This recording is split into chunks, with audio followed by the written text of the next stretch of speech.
Well, remember when the old days when going to college meant a new sense of freedom, freedom from home, freedom of speech and expression?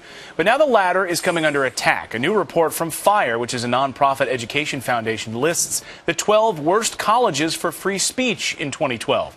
And some on the list may even surprise you. Joining us now to highlight 5 of them is Vice President of FIRE, Robert Shibley. Nice to see you this morning, Robert. Welcome to the show. Thanks very much for having me. Now, you make the case that many colleges are violating the very premise that they put down on paper about free speech. You sign up to go to that college. When you get there, they don't walk the talk. That's right. It happens at far too many colleges. Our research on over 400 colleges across the United States show that 65% of them actually have policies that would violate the Constitution if they were in public universities, and do violate the Constitution when they are. So some of the worst colleges that you highlight in your report, let's go through these 5 here, starting with the University of Cincinnati. That's right. At University of Cincinnati, they actually restrict demonstrations, rallies, and protests to just 0.1% of the college campus. And they recently decided to enforce this policy against a group called the Young Americans for Liberty, who were collecting signatures for a ballot initiative in Ohio. They actually warned them that they were not going to tolerate walking around outside of their tiny free speech area, and if they did, they'd call the police. So that little green dot on your screen is the area where you're allowed to go and have a protest. St. Augustine's College is also one that you mentioned as a worst free speech offender. Why so? Well, that's right. St. Augustine's is here in Raleigh, and their offense against free speech was really very petty, but very major for the student they did it to.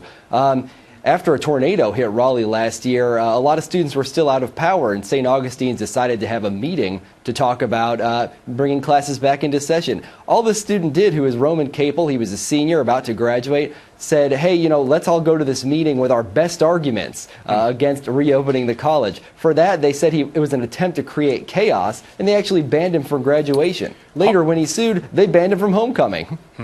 Harvard University surprised me. I guess most people would think that, often colleges slam for taking too liberal a take on free speech. Anything goes.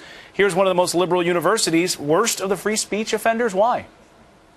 Well, unfortunately, very little goes at Harvard if it goes against the ethos of what the administrators want. They broke a 375-year-old tradition of not asking oaths of their students. They tried to get every student to sign a civility oath that was coming in this year, and they were actually going to post the signatures and the oath up in the dorm so everybody could see if somebody refused to sign it.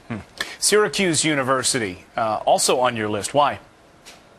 Well, Syracuse is on our list at the top last year. This year it was number 2. This was for expelling an education student, Matt Wernzak. The reason they expelled him was because he complained on Facebook about a comment that he thought was racially offensive to him as a student teacher from Syracuse. And when he complained, they actually told him that he had to get out immediately, that he had to take anger management classes and diversity training, and only then would they even consider letting him back into college. Interesting. And finally, here on the top 5 that you have here, Bucknell University. Why Bucknell? Well, Bucknell did 2 things to its conservative club. First, back during the debate over the stimulus package, they were passing out Obama stimulus dollars that said that your money would be as worthless as these fake dollars if the stimulus package passed.